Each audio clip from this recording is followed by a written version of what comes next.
Coming up on All About the Base Shop, we're heading to the Great Lakes state of Michigan and the city of Detroit. Widely known as the center of the U.S. automotive industry, this metropolis of 4.3 million people is a major port on the Detroit River and neighbor to Windsor, Canada. Not far from downtown's International Riverfront, you'll find places where tigers roam, lions play, and where Motown Records got its start. The Motor City is also home to Primerica's $77th million earners, Ian and Jessica Prukner, and their team Relentless. Ian and Jessica became million-dollar earners in 10 short years. How did they do it? By focusing on recruiting and building a system within their base shop that promotes RVPs. Today, their SNSD hierarchy continues to grow through hard work, determination, and an unwavering commitment to the base shop. Team Relentless is well named, and our focus on this edition of All About the Base Shop. I'm Ian Prukner. And I'm Jessica Prukner. And this is our Base Shop. I'm all about that bass, my base shop. I'm all about that bass shop.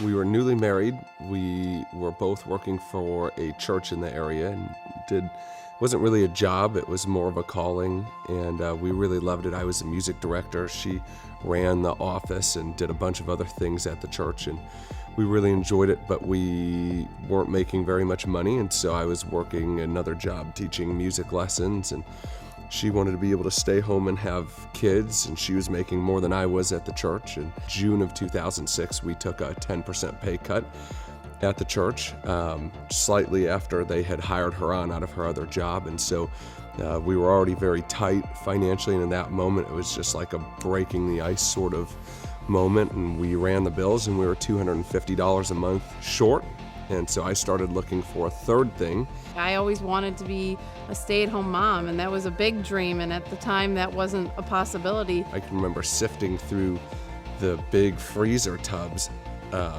all the way down to the bottom till my arm was pink, looking for $3 for $5 bags of ravioli because we couldn't afford the $3 for $7 bags of ravioli that were on the top. My boss at the church one day came and said, "Are you still looking to make extra money?" And he said, "There's this guy that goes here that does this thing," that's what he called it, and he said, "You'd be good at it and you could do it part-time, you should go talk to him." And so I called him and I said, "Assad, I don't know you, but you know me. I'm the guy who does music every Sunday on stage, and Steven told me you might have an opportunity for me."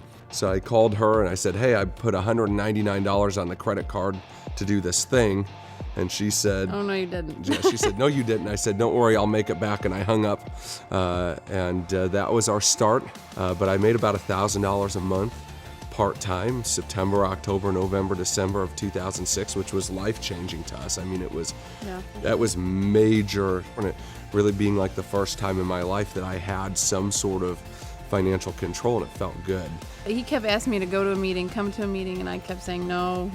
So I finally gave in. I showed up, sat in the back row, came late, and I heard at the end of the meeting that there was a free trip to Cancun, and I was like, "What is this?" And he's like, "Well, I've been trying to tell you, but you don't listen to anything I say when it comes to Primerica." And I was like, "Well, you didn't say free trip." So fast forward to February, and I saw all these people, and I saw all these, dreams starting to come alive inside of me. And I said, "Whatever it takes, let's do this thing. I'm 100% on board." At the convention in 2015, Glenn had an unreasonable goal, right? Send in your unreasonable goal. We were sitting there on the floor of the convention, and I always thought we could maybe make $1 million a year. I knew it was possible, but I didn't believe it. Something changed at that event where we thought we could do this. We could really make it happen. And step one was sending that tax, that unreasonable goal. I came into the business watching Ian run big personal numbers. And for years and years, I watched him doing 10, 15, 20,000 of personal premium and him double-digit recruiting. So just almost by default, being around that environment, I kind of picked that up. So watching Ian grow and leading by example, I think, has been a huge inspiration. He cares about us so much and our growth.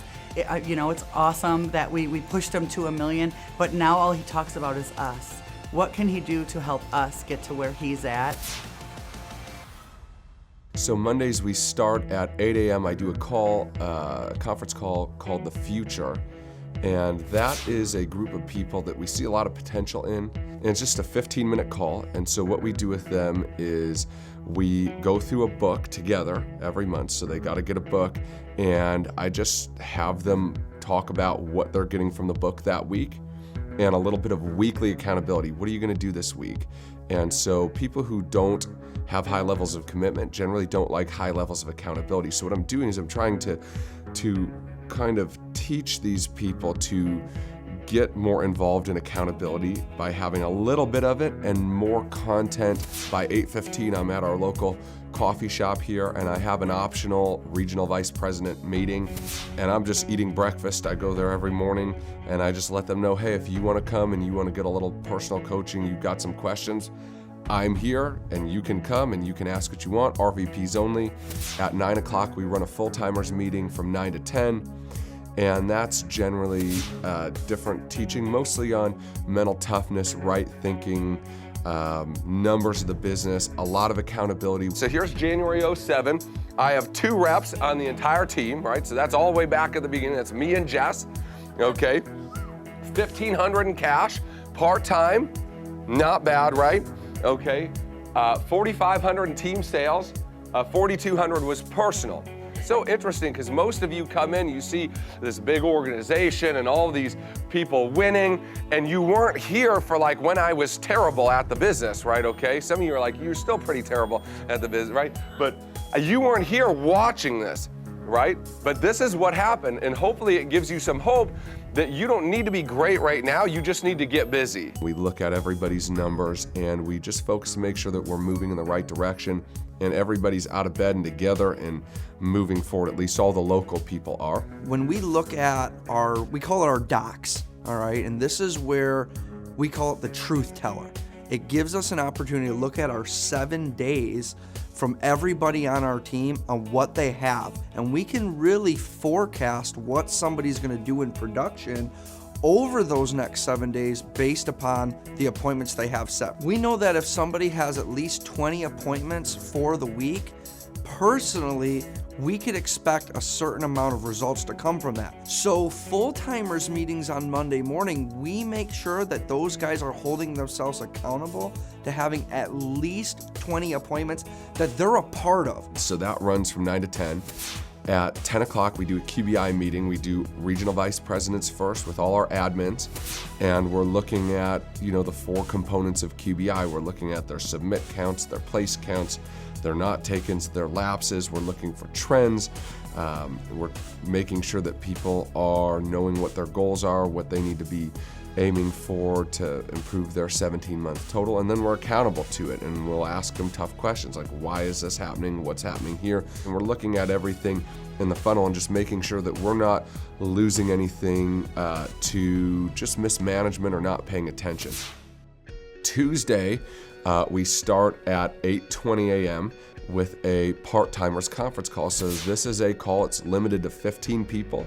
It's open to anybody in the organization at any level. So whether they're in my base, they're second generation RVP base shop. So my daily schedule, I'm normally up at 7:07 and walk over to the gym, generally listen to audios or different messages or podcasts.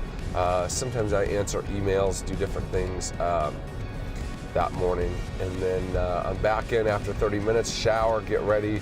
About 8:05, I write down my goals in my daily planner, and at 8:15 I'm out the door and heading to my favorite spot there in the mornings. And 8:20 on the drive, we start our part-timers call. And that part-timers call is 10 minutes, 8:20 to 8:30.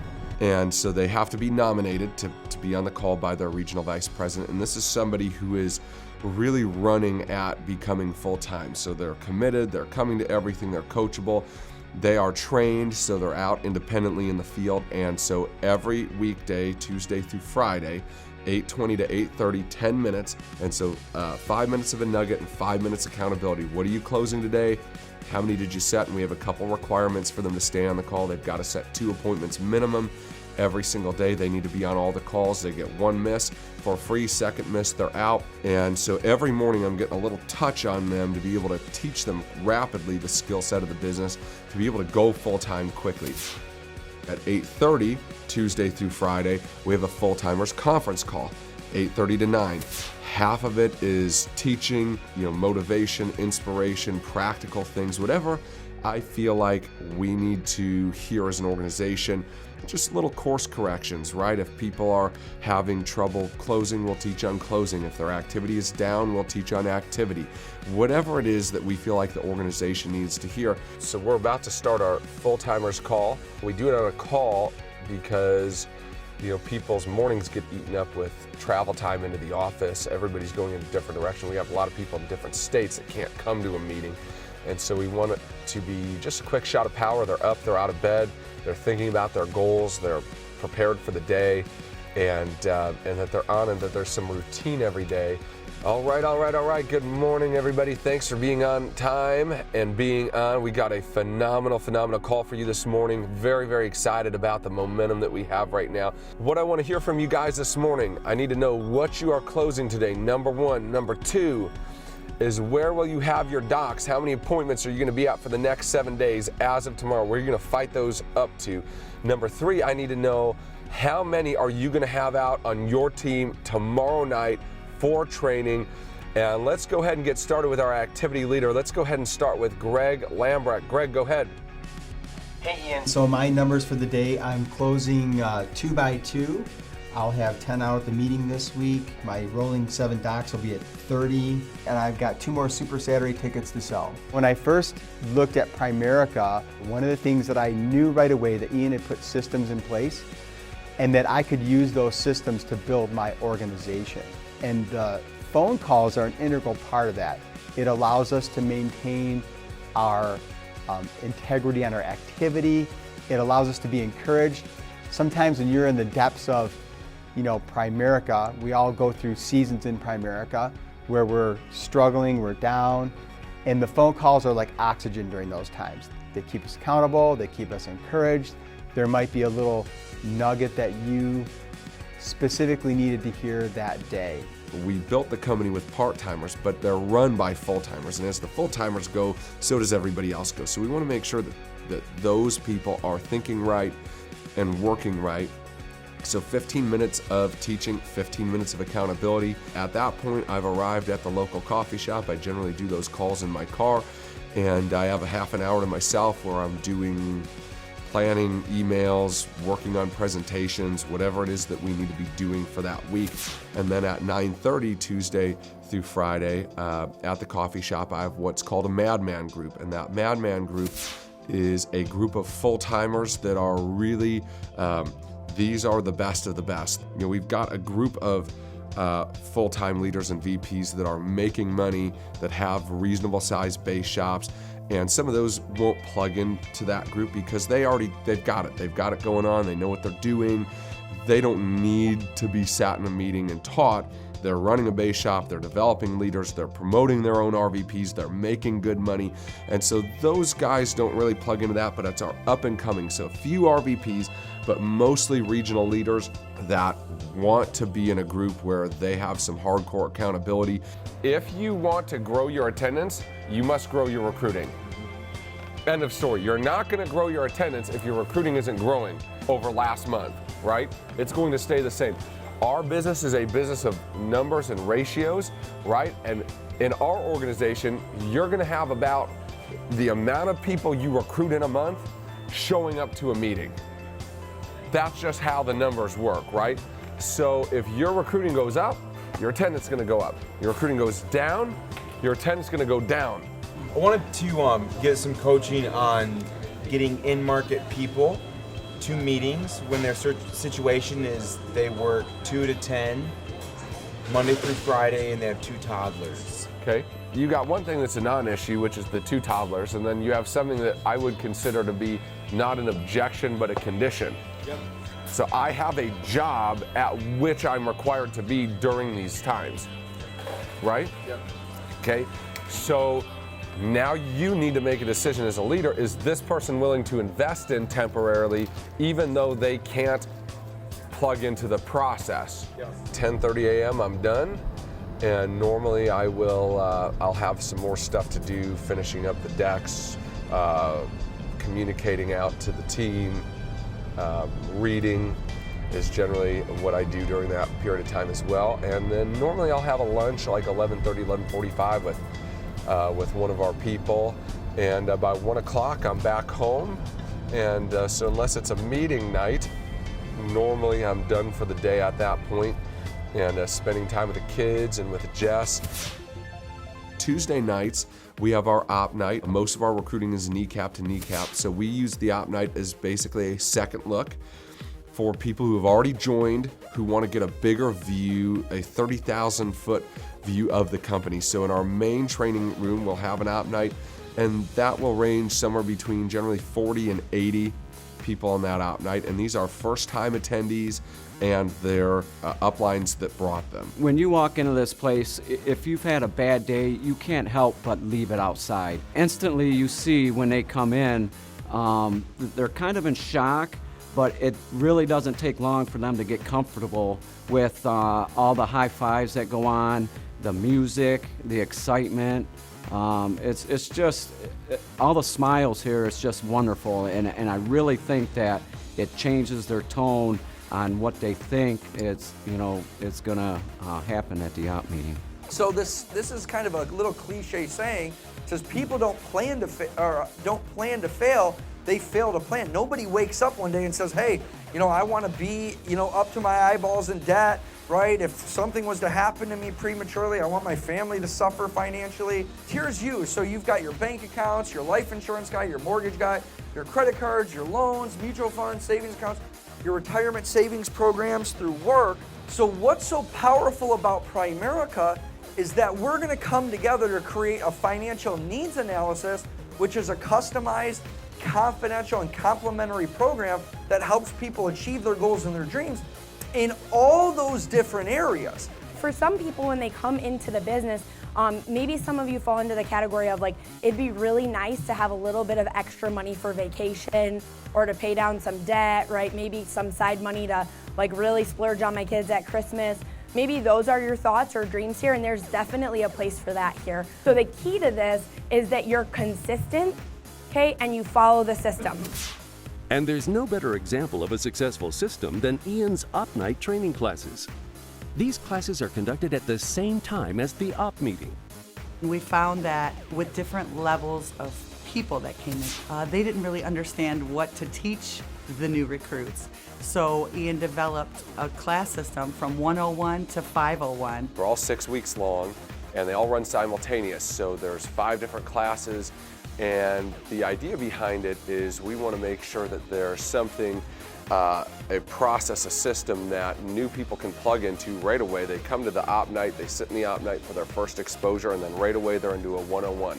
101 started because they just wanted to help people understand who Primerica was and understand how the system works. What do we do? Who is Primerica? What is our crusade? How do you get paid? What is an RVP? And then what happened is after 6 weeks of 101, they were ready for the next step. A 201 class is going to be more product focused.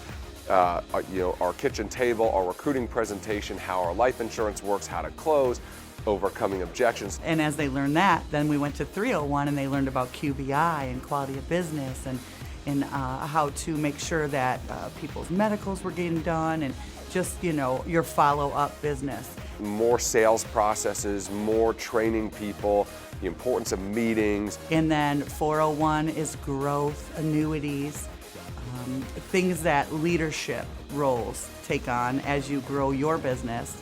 And then they have the RVPs teaching each of those classes, or people that are really doing great in the business, that have value, that can share their experiences with the new members and new recruits. Higher level stuff that you've gone through, you've been here for a period of time. And so that way they're not getting inundated with information that they don't need, right? Because if they have too much information, it causes analysis paralysis. So we're equipping them with the information they need at the time they need it to be able to get into the process the way that we want them to get into the process. 501 is like Ian bonus class. So Ian has so many different wonderful qualities and leadership roles that he can help us as we are more experienced in the business. The idea is that as we continue to pop off new satellite offices, that we're not having to come up with new content. We're not getting a lot of personality-driven business style work. We have a process that's easily duplicatable. So all the presentations were created by me. All the classes were video recorded. We've got basically a production suite that when somebody opens their own office out of our group, they can take that suite. They've got all the tools, they've got all the presentations. When us RVPs get to go out, open our own base shop, everybody will be able to come to the same type of meeting. So it doesn't matter if you live 50 miles away from one of them or you're 12 minutes from another. You'll go there and it'll all be the same. So if they feel they missed something, they can always go back and take a class again. Sometimes they can take it with a different teacher or a different part of the process. They can jump from class to class. These classes are exactly what everybody needs, no matter what level you're in. So that's our Tuesday night. Friday night is really our main event. Everybody's in the main room and it's field speakers on different topics. It's wild. I don't know how to say it any other way, and keep in mind, right, so these people, most of them are part-time. They've worked their entire week, they're tired, they're just looking forward to going home. And so these people are here because they want to be here, because there's something different about this than what they just did all week. And so it is over the top. The music is real loud. We've got all the flat screens going. We call them scrolls with all the announcements for the week. People have air horns, they have megaphones, they have confetti blasters. We used to use air horns, but a couple people claimed that wasn't very noise friendly. So we sort of switched it up one night. We went to Party City and we got a bunch of confetti poppers and we started using confetti. So now it's like whoever can bring the largest confetti bazooka. We felt like our environment wasn't as fun as it used to be. So we thought of a few different ways to make it more fun, and confetti was one of them. And as soon as that meeting starts, it is another level. I mean, it's different, but it's different good. So I remember the first time that I walked into this place, and it was so overwhelmingly positive that my body was like, And I remember standing there like high fives and all these things going on, and I was just mind blown, right? But you guys, this is something special. All it takes is a spark, okay? When we high five people, it's not just because that's something fun or cool to do. It's because that feels good. Like when I high five your neighbor. Okay. All right. So see that? It feels good. There's a good feel about that, right, you guys? Most people wouldn't normally want to be at a training on a Friday night.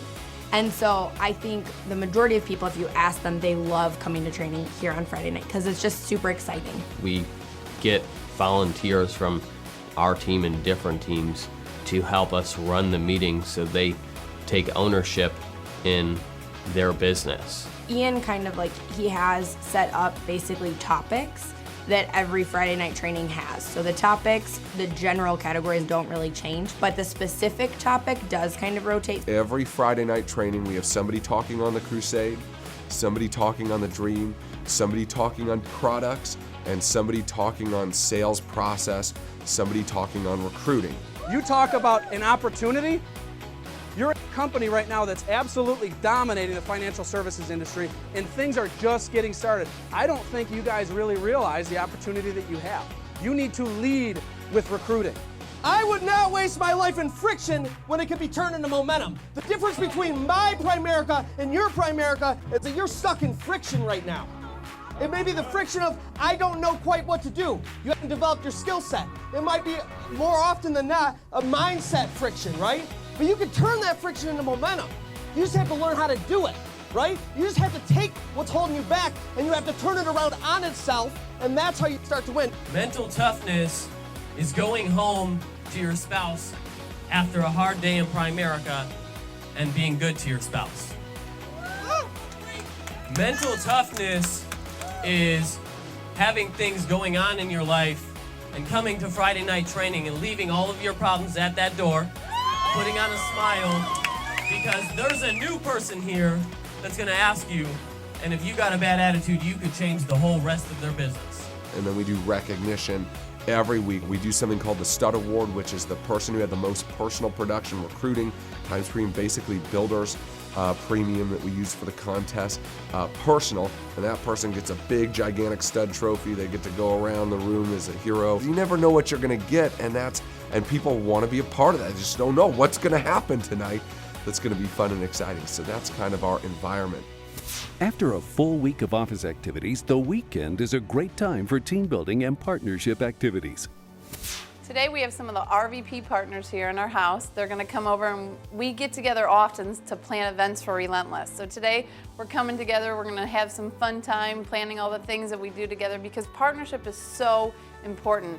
I know in Ian and I's relationship, if he didn't have me, we wouldn't get a lot of the stuff done that we get done. I remember one time in our little condo when we were really starting to ramp it up, and her love language is quality time, and I was gone, with this being really my third form of income, and just having having a moment where she was pretty frustrated with that. Yeah, he doesn't raise his voice too often, but he said, if you don't stop nagging, I can't handle this anymore. I can't come home to this nonstop. And so I said, okay, I won't nag anymore. And so I upped my game to supportive, not nagging. I think in our partnership, what makes it so special is there's a different role for everybody, and there's a partner that everybody can really relate to. Jessica's been a huge influence in the partnership roles. Whatever role that you feel fits best for your team, Jess has done it, and so it's very easy to relate to her, since she has kind of been through every role of partnership so far with being in the business for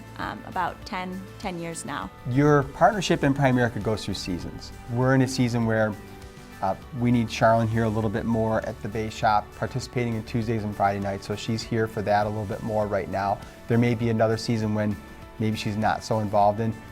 We've watched Ian and Jess move through those types of seasons and use them as an example for flexibility in partnership, but always working together towards reaching their goals. Our partnership involves having the kids. It's not just a partnership with the two of us, but it is really the whole family, and being supportive of that, no matter what's going on when he's out in the field, talking positively about it at home.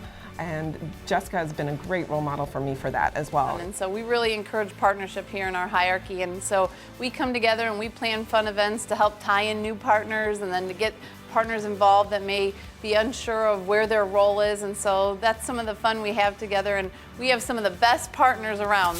Ian and Jess also motivate their team through incentives and some friendly competition. The competitions, there are all different kinds of sizes, which allows all different people to be involved. We always talk about, we have a really competitive culture here. Ian's always like putting RVPs against other RVPs for attendance contests, for different like incentives, like they did a private coaching session at Pruk Ranch when they first opened, and it was super exciting. What a great way to drive attendance, to have like a session with $1 million earner, helping your team grow. So we ran a contest for people to be able to come tonight, and the contest was attendance growth. We took the teams with the highest percentage of attendance growth over a month's period of time. So this team started the month at 30 plus coming to meetings, ended the month at over 50 plus on average coming to meetings, 60% growth in a 1 month period of time. So we ran a contest for them to be able to come over to Pruk Ranch, to be able to have a Q&A session, food, fun. It's gonna be absolutely awesome. We're excited about tonight. Get ready. The behavior you allow, you condone. Some of you have kids. The behavior you allow, you condone. You might not have said, I want you to do this, but by allowing them to do it, that's the signal that you've given them, right? So when you have people, again, part of leadership is caring enough about your people to understand, hey, Jesse, you made a bad choice yesterday. If your goal is success and to win in Primerica, and you chose to skip the meeting and go to the Tigers game, that was a choice that wasn't congruent with your stated goal. And so I, as a leader, am either gonna say, I don't care about Jesse's goal, I'm gonna let him wander off into left field, or I do care about Jesse's goal, and I'm gonna remind him of that goal, show him why that behavior isn't helping him, and help offer him a solution to that behavior, right? To start the new week off right, Ian holds a conference call Sunday nights for some mindset training. What most people don't know, however, is from where he makes that call. The title of my call is the law of discretionary time. The law of discretionary time. So you can't get ahead laying in the bed. Most people who built their empires during the time that other people were watching Empire. See, we are getting ahead in the time that other people waste. It's a lie that we don't have the time to chase our dreams. It's a lie that we don't have the time to get better, to self-develop, to improve. It's just not true. We must become better managers of this thing we've been entrusted called time. We didn't want a business that was up when I was here and down when I wasn't, right? And so one of those things that we did is give people a lot of latitude to put their own personalities into it. And it's wonderful because the truth is most people are better than me at most things when it comes to our business, right? And so you find people that have giftings or talents in certain areas. And so we want to let them run with that. And it gives them a purpose and a place to use their gifting, and everybody benefits from that. He's probably the most consistent person that I've ever been around in the business world as far as what he does on a regular basis. Ian asked me when we were doing it at that point, he said, would you rather have a personality-driven business? Do you want to be in the field forever, or do you want a systems-driven business? And once we switched to that, we grew. We have guys in Arizona and Texas. We're in Oklahoma, of course. We have some folks in pretty much Florida, all over the country.